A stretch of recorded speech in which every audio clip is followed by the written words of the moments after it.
ejemplo, los hijos de la hermana Yanet, que nacieron de padres perfectos espiritualmente y en un cuerpo santificado, pues sus hijos, la herencia de sus hijos no ha sido pecado. La herencia de sus hijos ha sido lo que Dios le dio a ellos, vida eterna. Por eso es que ellos, a la hora de engendrar sus hijas, todos nacieron en completa perfección espiritual. Ahí no hay mancha, ahí no hay arruga, y sus cuerpecitos vinieron también santos, perfecto su espíritu y santo. Por eso es que en el caso mío fue muy diferente. El caso mío, yo tuve que recibir a Jesucristo como mi Señor y mi Salvador, porque yo estaba muerto en delitos y en pecados. ¿Usted está viendo? Diferente a estos perfectos y santos, que son los que van a hacer la revuelta de la revolución en el futuro. ¿Ve? Entonces en esta área pues es muy diferente. Vamos a ver el capítulo 7 de Romanos.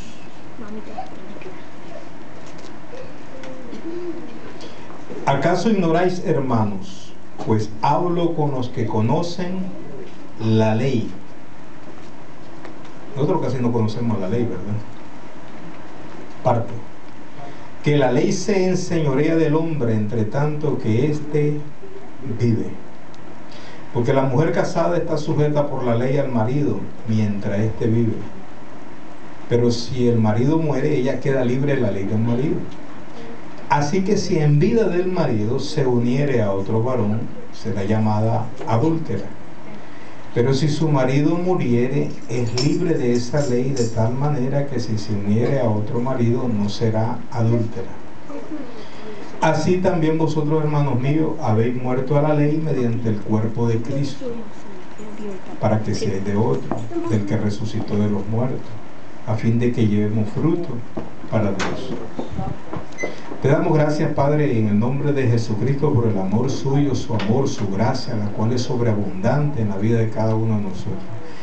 Gracias porque usted es el que nos está edificando a cada uno de nosotros. Hemos encontrado una gracia de parte de ustedes, donde sabemos que todo es a través de su amor, a través de estas edificaciones. Las revelaciones son producto de su amor. Y gracias porque están fluyendo en cada uno de nosotros. Y sabemos que usted está haciendo una obra maravillosa en cada uno de nosotros, tus hijos. Gracias te damos porque todas estas cosas que nosotros estamos recibiendo, aprendiendo de usted, a través de su espíritu, tiene que ser también manifestada hacia otro. Gracias por llevarnos a cada uno de nosotros, hacia cada persona, para que pueda en sí recibir también esto. Y siempre sabemos que una dependencia de usted, para que usted abra el entendimiento de ellos, para que ellos puedan recibir también esto que nosotros hemos recibido, en el nombre de Jesucristo. Gracias, papi. Amén. Mire lo que dice aquí. ¿Acaso ignoráis, hermanos? Pues hablo con los que conocen la ley. Es importante, la ley solamente el pueblo judío la conoce. Los gentiles conocíamos nosotros parte, y mucha gente conoce en parte a veces. Muchas personas defienden el conocimiento de la ley sin conocer la ley. Y este punto es bien importante, porque los únicos que la conocen son los judíos, pero sin revelación ninguna. O sea, si vamos en sí, ¿a quién se sabe de memoria los 5 primeros libros de la ley? Son los judíos. Se lo saben de memoria, lo tienen todo aquí, pero sin revelación ninguna. Hay que ver algo tan importante, que la ley fue una sombra de lo que se iba a manifestar, el cual era Cristo. ¿Qué es lo que sucede? Que la ley tenía muchas obras, pero al tener muchas obras, Dios no podía justificar a la persona a través de las obras, porque entonces Dios quedaría como en segundo lugar y la persona quedaría como en primer lugar ante que Dios, porque fue a través de una obra que la persona pudo adquirir una justicia de la cual Dios demandaba a través de una ley. En este aspecto, Dios, siendo sabio, tuvo que manifestar esta ley sin darle a ellos revelación de la ley. Dice el escritor que la ley fue buena, pero ¿qué es lo que sucede? Que cuando Dios establece la ley, todos estaban bajo un pecado que todos traían. Y ese pecado es importante que pueda haber. No es que la persona haya estado en adulterio, en fornicaciones, en robo, en mentira, sino que traía un pecado. Mire lo que dice Romanos 5:12. Porque esto es importante, y aquí usted ataca al testigo de Jehová con este verso bíblico, porque de la única manera como el testigo de Jehová puede ser libre, o una persona que se autojustifica porque no mata, no roba, no miente, tiene todo muy ordenado, se justifican de no poder entrar en Cristo, porque tienen muy buenas obras y tal vez mejores que la de usted y la mía. Hay muchas personas que tienen un carácter moral muy lindo. Déjeme decirle que son apreciados cuando yo veo una persona que tiene un carácter moral, pero me da tristeza también porque yo sé que no tienen a Jesucristo como Señor y Salvador. ¿Usted está viendo? En este aspecto, el pecado dice, por tanto, como el pecado entró en el mundo por un hombre y por el pecado la muerte, así la muerte pasó a todos los hombres por cuantos todos pecaron. Quiere decir que antes de la ley había pecado en el mundo. ¿Sí? ¿Por qué? Porque el pecado fue una posición que Dios le dio al hombre para que todos cayeran en esa desobediencia. O sea, todos se fueron al abismo. Nosotros lo vemos desde un punto de vista como un plan de Dios.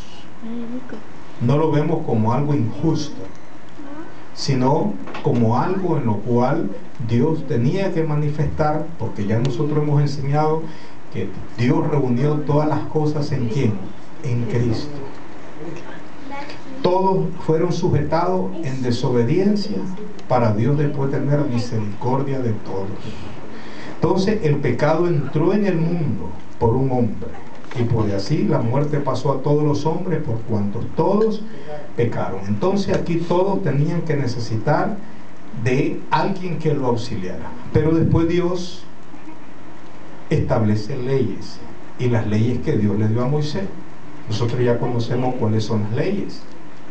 En estas leyes que Dios le dio a Moisés fue con el propósito para que el hombre pudiese vivir. Pero Dios es sabio.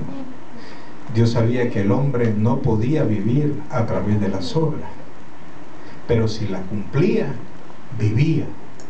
Pero Dios sabía que no iban a cumplir la ley. O sea, que Dios no fue injusto. Dios le dio también la ley para que ellos vivieran, pero desgraciadamente no todos pudieron. Todo el mundo no pudo cumplir la ley. ¿Usted está viendo?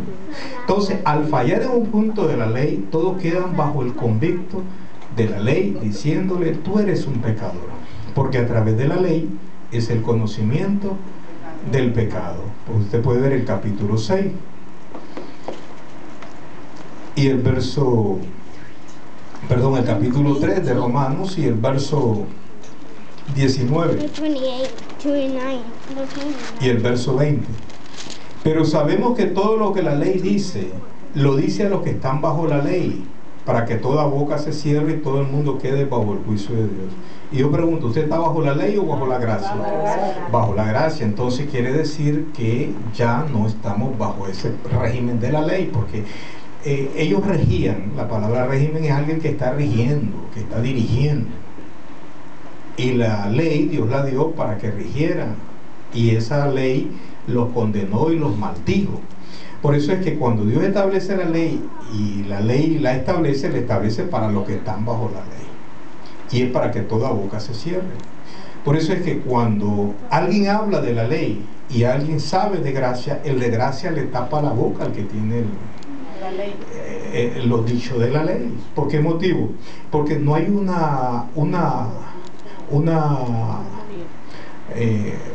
no puede haber una mezcla entre gracia y ley. No puede haber una combinación. No existe. La gracia es como el polo norte, donde hay frío y frío y frío y hielo. Ahí el sol no sale. Y la ley es como en el sur, que todo es calor, calor, calor, calor, calor, y no puede estar el hielo donde está el calor porque se derrite. Entonces, en esta área, la ley está en un polo extremo y la gracia está en el otro polo extremo. Ni uno ni el otro pueden estarse visitando. O hay hielo o hay calor. En esta área, Dios establece la ley para que con un propósito, no es para que las personas se quedaran enredadas en la ley, sino con un propósito para que la ley les manifestara pecado. Entonces dice el verso 20, ya que por la obra de la ley ningún ser humano será justificado por la obra de la ley.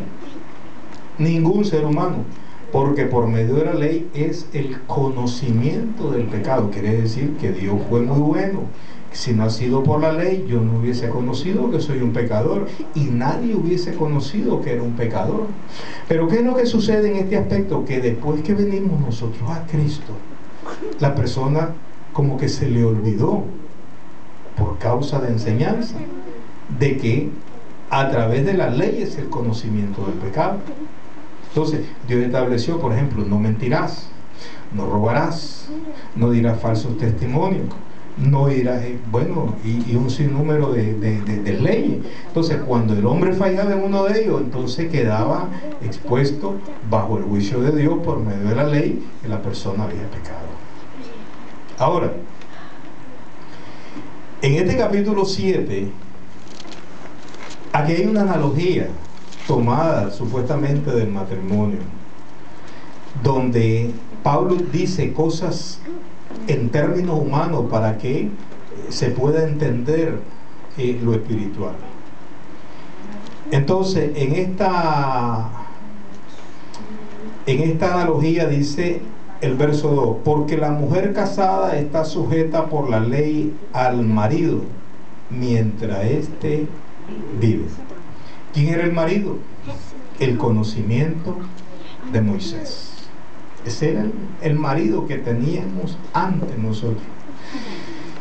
Fíjense que aquí eso está representando ese hombre, el cual dice aquí, el que está casado.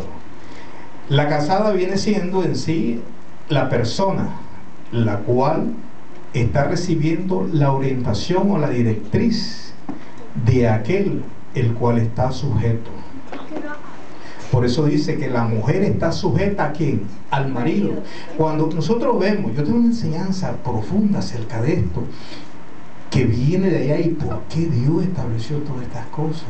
Porque Dios estaba viendo en otras cosas más, sino que era la muerte de aquel hombre o aquel conocimiento para establecer un nuevo conocimiento que es el de Jesucristo. Por eso es que ahora nosotros estamos casados en un conocimiento que es el de Jesucristo. Nosotros pertenecemos a un régimen diferente, no a aquel régimen viejo. Entonces, la convicción que existe en cada uno de nosotros es que Dios le dio muerte a ese hombre, o sea, a ese conocimiento que Dios le estableció a Moisés. Dios le dio muerte. La ley, el fin de la ley, ¿quién es?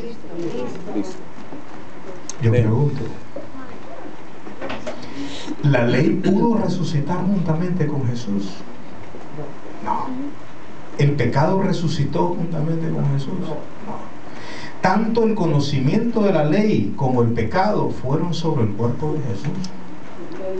Y el propósito es para que cuando Jesús muriera, darle muerte en ese momento a ese hombre o ese conocimiento de Moisés y darle muerte también a ese pecado, el cual venía arrastrando el hombre desde el tiempo de Adán.